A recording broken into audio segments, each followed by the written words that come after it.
السلام علیکم ورحمۃ اللہ وبرکاتہ ناظرین، امید ہے کہ آپ سب خیر و عافیت سے ہوں گے۔ میں ہوں محمد حسن اور آپ دیکھ رہے ہیں مدرسہ ڈاٹ پی کے کا انتہائی مفید پروگرام مدرسہ انٹرویوز۔ آج کا انٹرویو انتہائی اہمیت کا حامل ہے۔ مدرسہ ڈاٹ پی کے کا جو ایک بنیادی پروجیکٹ ہے کہ تمام مکاتب فکر کی نصاب میں شامل کتب کو ویڈیوز کی شکل میں ریکارڈ کرنا، تو اس میں درس نظامی پر بھی الحمدللہ کام ہوا۔ اور درس نظامی کیا ہے، یہ کس نے اس کو مرتب کیا، تو آج ہماری گفتگو درس نظامی ہی سے متعلق ہوگی۔ ہمارے ساتھ موجود ہیں مدرسہ ڈاٹ پی کے آپریشنل مینیجر مفتی طاہر مسعود صاحب۔ انشاءاللہ مفتی طاہر مسعود صاحب آپ کو مکمل اس حوالے سے آگاہ فرمائیں گے۔ تو چلتے ہیں ہم اپنے مہمان خصوصی کی طرف۔ مفتی صاحب السلام علیکم ورحمۃ اللہ وبرکاتہ۔ جی وعلیکم السلام ورحمۃ اللہ وبرکاتہ۔ مفتی صاحب، سب سے پہلے تو آپ کا بہت بہت شکریہ کہ آپ نے ہمارے اس جو پروگرام ہے اس کے لیے وقت نکالا۔ جی بہت شکریہ۔ مفتی صاحب، آپ کا ایک انٹرویو پہلے تو ہو چکا تھا جس میں آپ کا ذاتی تعارف، آپ کی تعلیمی سرگرمیاں اور خدمات ساری منظر عام پر آ چکی ہیں۔ آج کا جو انٹرویو ہے وہ درس نظامی سے متعلق ہے کہ چونکہ مدرسہ ڈاٹ پی کے اندر آپ ماشاءاللہ آپریشنل مینیجر ہیں، تو آپ نے درس نظامی پر کام کر لیا ہے۔ تو یہ درس نظامی کسے کہتے ہیں، ہم اس سے شروع کرتے ہیں، اور یہ کن کن ممالک میں رائج ہے؟ جی بسم اللہ الرحمن الرحیم۔ درس نظامی علوم اسلامیہ پر مشتمل 8 سالہ مروجہ نصاب ہے جو تقریباً تمام وفاقات میں رائج ہے، اور اسے عالم کورس بھی کہتے ہیں۔ اور درس نظامی کی ابتدا 18ویں صدی عیسوی کے اندر بر صغیر میں ہوئی، اور اب یہ جنوبی افریقہ، کینیڈا، ریاستہائے متحدہ اور برطانیہ کے بھی بعض حصوں میں رائج ہے۔ اور درس نظامی دینی تعلیم کا ایسا نصاب ہے کہ پچھلے 350 سالوں میں جس نے بھی دینی علوم حاصل کر کے دستار فضیلت باندھی ہے، اس نصاب سے وہ ضرور فیض یاب ہوا ہے۔ ماشاءاللہ، بہت خوب جی۔ اچھا، درس نظامی کے بانی کون تھے مفتی صاحب؟ جی میں اس سے پہلے ایک مغالطے کا ازالہ بھی کر دوں۔ عام طور پر یہ سمجھا جاتا ہے کہ درس نظامی کا یہ نصاب بغداد کے ملا نظام الدین توسی رحمہ اللہ کا مرتب کردہ ہے، جو وہاں کے مدرسہ نظامیہ میں رائج رہا، مگر یہ بات درست نہیں ہے۔ درس نظامی کے بانی ملا نظام الدین سہالوی لکھنوی تھے، جن کا مرکز فرنگی محل تھا۔ بہت خوب۔ اچھا، یہ مغالطہ بھی گویا کہ اسی آپ کے اس سوال کے جواب کے اندر دور ہو گیا۔ تو ملا نظام الدین کس دور کے عالم ہیں؟ ان کا بھی ذرا تھوڑا تعارف کروا دیجیے۔ جی ان کی پیدائش مارچ 1677 عیسوی بنتی ہے، جو ہجری کے اعتبار سے 1088 ہے۔ اور صحیح، یہ حضرت شاہ ولی اللہ دہلوی رحمہ اللہ اور سلطان اورنگزیب عالمگیر کے معاصر ہیں، یعنی ان کے زمانے کے اندر یہ موجود تھے۔ صحیح۔ بہت خوب جی۔ اچھا مفتی صاحب، ملا نظام الدین صاحب کا مختصر تعارف تو آپ نے کروا دیا، یہ فرنگی محل کا ذکر آپ نے فرمایا، تو یہ فرنگی محل کیا ہے، ذرا اس پر روشنی ڈالیے گا۔ جی میں تھوڑا سا نا تفصیل سے اس چیز کو ذکر کرتا ہوں۔ یہ ملا نظام الدین رحمہ اللہ جس خاندان سے تعلق رکھتے تھے، اس خاندان کے پرانے بزرگ تھے، ان کا نام بھی نظام الدین تھا۔ اچھا، اور یہ بزرگ یو پی کے قصبہ سہالی میں کسی دور میں درس و تدریس کا سلسلہ انہوں نے شروع کیا ہوا تھا، اور پھر ان کے خاندان میں یہ سلسلہ نسل در نسل چلتا رہا۔ تو اکبر بادشاہ نے اپنے دور میں اس خاندان کو سہالی میں کچھ جاگیر دے دی تھی، جس کی وجہ سے ان کا تدریسی نظام بغیر کسی رکاوٹ کے اور بغیر کسی دقت کے چلتا رہا۔ لیکن اورنگزیب عالمگیر کے زمانے میں سہالی میں ایک حادثہ پیش آیا، جس میں اس خاندان کے بزرگ اور ملا نظام الدین رحمہ اللہ کے والد گرامی ملا قطب الدین، جو جامع المعقولات والمنقولات تھے اور بڑے درجے کے عالم تھے اور علوم و فنون کے ماہر تھے، ان کو اس حادثے میں شہید کر دیا گیا، اور ان کا گھر، سامان اور کتب خانہ جلا دیا گیا۔ تو تب اس خاندان کو سہالی کا قصبہ چھوڑنا پڑا۔ تو سلطان اورنگزیب عالمگیر نے 1105 ہجری میں لکھنؤ میں فرنگی محل کے نام کی ایک کوٹھی جو کسی فرنگی تاجر کی تھی اور وہ لاوارث فوت ہوا تھا، تو اسے مغل حکومت نے اپنی تحویل میں لے لیا تھا۔ تو وہ کوٹھی انہیں الاٹ کی جہاں دینی مدرسہ قائم کیا گیا۔ فرنگی محلی دینی درسگاہ آج تک بھی کسی نہ کسی صورت میں وہ آباد چلی آ رہی ہے اور وہ قائم اور دائم ہے، یہ اس کی طرف منسوب ہے۔ زبردست، بہت خوب جی۔ اچھا، مفتی صاحب یہ فرمائیے گا کہ یہ جو اسکول اور مدرسہ کی جو تعلیم ہے، تو اس کو الگ الگ کیسے کیا گیا، کب کیا گیا، اور اس کی کچھ وجوہات کے اوپر بھی اگر آپ روشنی ڈالیں۔ اچھا، اس سے پہلے نا میں تھوڑا سا اور ملا نظام الدین صاحب کے بارے میں بتلانا چاہوں گا۔ ملا نظام الدین سہالوی جو اس علمی خاندان کے سربراہ تھے جس کے بارے میں نے بتلایا بھی، اور یہ اپنے وقت کے بے نظیر عالم قطب الدین شہید سہالوی رحمۃ اللہ علیہ کے تیسرے فرزند تھے۔ تو انہوں نے اس دور میں دینی اور قومی ضروریات کے پیش نظر تمام ضروری دینی اور عصری علوم کو سامنے رکھ کر ایک نصاب تشکیل دیا۔ یہ نصاب تعلیم دراصل اس خاندان کے مسلسل تجربات کا نچوڑ اور حاصل تھا، کیونکہ میں نے تجربات کا نچوڑ اور حاصل تھا یہ، جس میں کچھ علوم تو یہ تھے قرآن و حدیث، چونکہ یہ تمام دینی ضروریات کی بنیاد ہے، اور اس کے لیے چونکہ عربی زبان کی تعلیم لازمی ہے، اس لیے عربی گرامر، صرف و نحو کی کچھ کتابیں شامل کی گئی تھی۔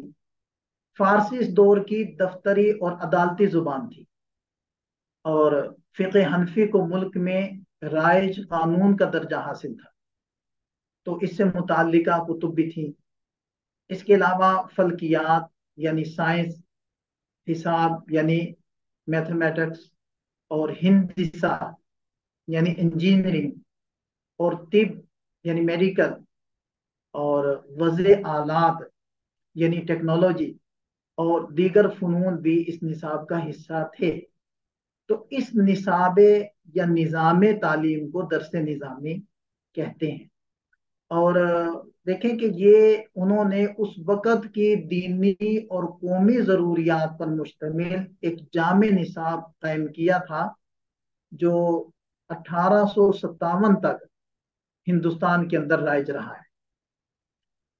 اور آپ نے کتب کے اندر اور ان کے حاشیوں میں بہت سارے نام پڑھے ہوں گے، جیسے مولانا عبد العلی لکھنوی، مولانا عبد الحی لکھنوی، مولانا عبد الحلیم لکھنوی، اور مولانا عبد الشکور لکھنوی۔ یہ بڑے بڑے جو مشائخ ہیں، تو ان حضرات کا تعلق بھی اسی خاندان سے۔ بہترین۔ اچھا، یہ تو ایک بہت ہی اہم تاریخ کی طرف آپ نے اشارہ فرمایا، اور درس نظامی کی جامعیت اس سے بخوبی واضح ہوئی کہ اس کے اندر تمام جو علوم تھے وہ پڑھائے جاتے تھے، اور ایک ہی چھت تلے وہ قاضی بھی بن کر نکلتے تھے، وہ ایک عالم دین مفتی بھی ہوتا تھا، حکیم بھی ہوتا تھا، تو یعنی تمام علوم سے وہ بہرور ہوتے تھے۔ تو پھر یہاں سے الگ الگ جو ہوا یہ عصری اور دینی علوم کا جو سلسلہ، تو یہ کب سے اور اس کی کیا وجوہات تھیں؟ اصل میں مغل حکومت کا جب خاتمہ ہوا ہے 1857 میں، تو برطانوی حکومت نے اس ملک کا نظام سنبھال کر فارسی کی جگہ انگریزی کو دفتری اور عدالتی زبان کے طور پر رائج کر دیا، اور اس کے ساتھ ہی فقہ حنفی کو عدالتوں سے بطور قانون ختم کر کے انگریزی قوانین نافذ کر دیے۔ تو نئے تعلیمی نظام میں فقہ اور فارسی کا کوئی کردار بھی باقی نہ رہا، جبکہ نئے تعلیمی نظام میں قرآن اور حدیث، عربی زبان اور اس سے متعلقہ علوم کی بھی پہلے والی حیثیت باقی نہ رہی۔ تو پھر اس زمانے میں مشائخ نے، علماء نے، بزرگوں نے قرآن اور حدیث اور فقہ اسلامی اور عربی اور فارسی کے مضامین کی تعلیم جاری رکھنے کے لیے نجی سطح پر